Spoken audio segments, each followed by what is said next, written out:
thank all of you for being here this morning. Let's have a look at EMX Royalty. Our forward-looking statement. Let's quickly review our business model, which is quite unique in the sector. We have an unconventional royalty business model. The conventional royalty business model is to simply write big checks to purchase royalties. The three arms of our business model are royalty generation, royalty acquisition, and strategic investment. So let's take a look at royalty generation, which is a term that we coined, and we are by far the most successful royalty generator out there. So royalty generation, we go out and we acquire prospective mineral real estate around the globe, do some basic, inexpensive geologic investigations on the property to lend it value, and then sell that property off for cash and or shares, and then hold a royalty back on that. So that's the primary vehicle that we utilize to grow the portfolio. And then there's royalty acquisition, where we do write big checks to buy royalties, but that's become a very competitive space. But nonetheless, we do find value out there from time to time, and we're able to take advantage of that. And we only buy things that are accretive. We don't buy things just to show cash flow on the bottom line. We've been able to capitalize on that. And then strategic investment. So if we see a company with a project within it that we think represents a chance of producing a very outsized return, yet the company itself is largely under-recognized in the market, we may invest directly in that company and then help them advance that project to a monetizing event. We've done this a number of times very successfully.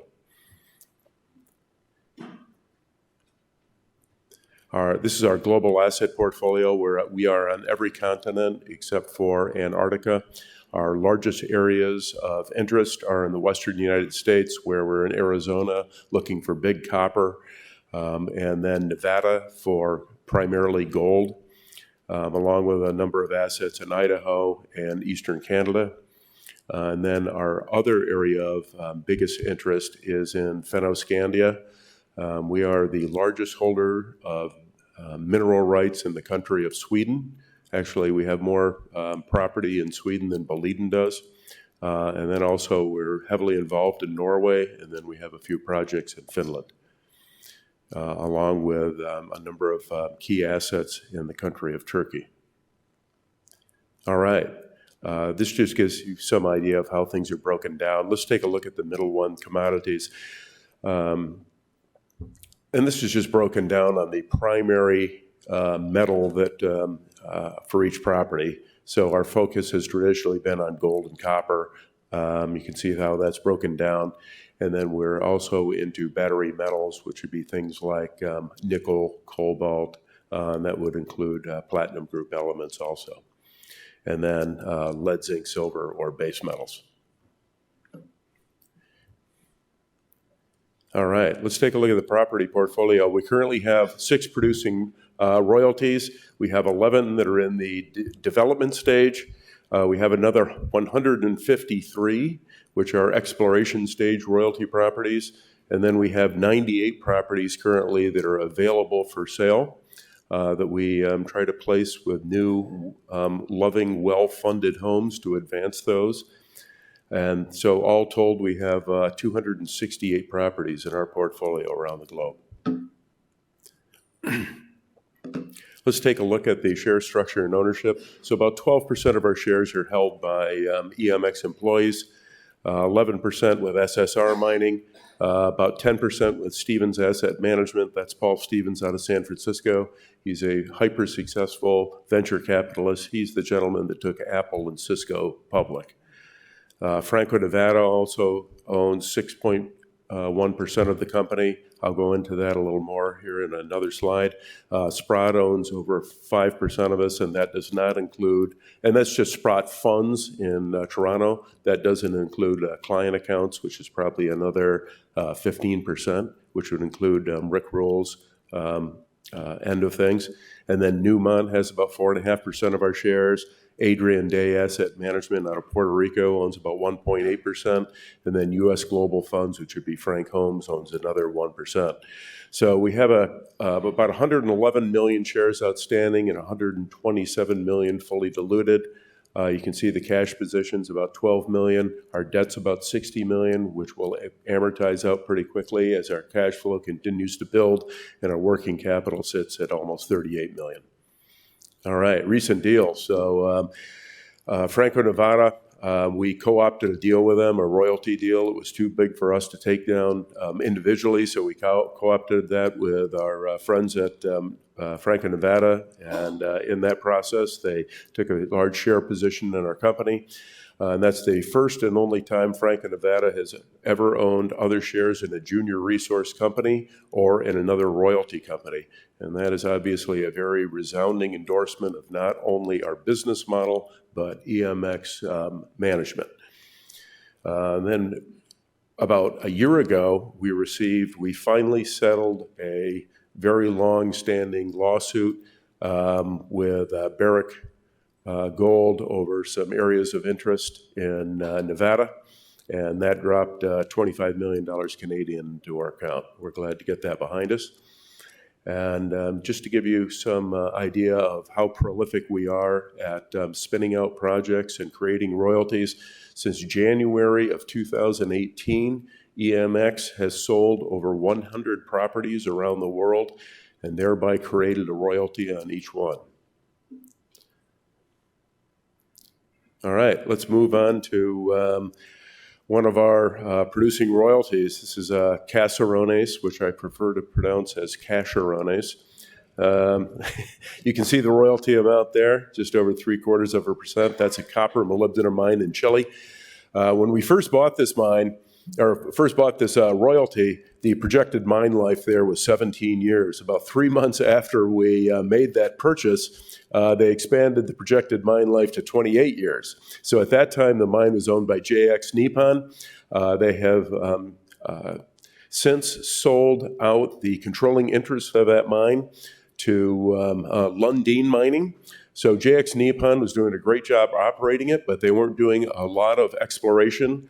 Lundin loves to do exploration, so we think that the 20-year mine life is going to be extended even further. So our purchase price is going to look very handsome in the future. In the first quarter of this year, it paid us up right on about $3 million. Moving on to Tepe. This is in Turkey. So this is a volcanogenic massive sulfide system, which is a polymetallic system with an oxide ore cap on top of that. On the oxide ore cap on top of that, which is gold and silver, we have a 10% NSR.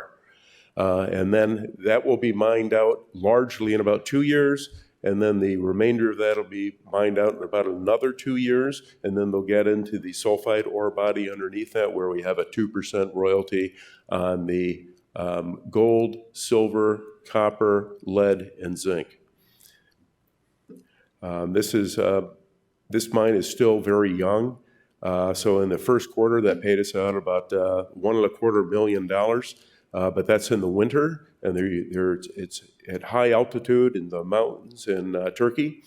And so the leaching solution would freeze, so they weren't getting much recovery. And now in the second quarter, what happens is when things melted out, then we get this big gush of gold and silver coming out in solution. So we look at the second quarter results should be substantially higher than the first quarter as a result of that. And this will happen every year probably. So it's just part of the natural mining cycle. And then the Levo mine, this is in Nevada. This is on the southern end of the Carlin Trend. We have a 1% gross smelter royalty with Nevada Gold Mines, which is a joint venture between Barrick and Newmont. And this covers portions of the Leeville, East Carlin, Four Corners, Turf, and other underground mining areas there. And that paid us out about $2.9 million in 2022. And this is a very long-lived asset. And then on to Balia. This is another Turkish asset. This is a property that was organically grown. This is a property we bought at government auction years ago. Back in, I think, 2007, we paid the equivalent of about $17,000 for this. And this is stacked lenses of silver, zinc, lead ore in a carbonate replacement system. We hold a 4% net smelter royalty on that, and that is uncapped and unbuyable. This is a brand new mine, at least on our side of the district. This is just getting into production. They had some startup problems, which is very typical of mines. The ore that was coming up from higher levels of the mine, very close to the surface, had a lot of clay in it, which presented some processing difficulties. They've since figured out a workaround on that. They're blending the ore and diluting that down so that clay doesn't present a problem. In the first quarter, that paid us out just over $200,000, but as things ramp up, we'll see this figure increase dramatically. And then on to Kakuru Peki. This is owned by Zijin Mining out of China, where we have a royalty dispute that's very close to being settled here. The royalty agreement the actual amount has long since been settled, so we're just dealing with ancillary things right now. And this is the largest copper gold mine in Europe. So this is going to be a very material royalty to us, and this is a very long life asset. I think this will be like the next Grosberg or Bingham Canyon. This has multi-generational mine life, so they'll be mining this decades after I'm off this earth. And that's about it. Thank you so much for your attention.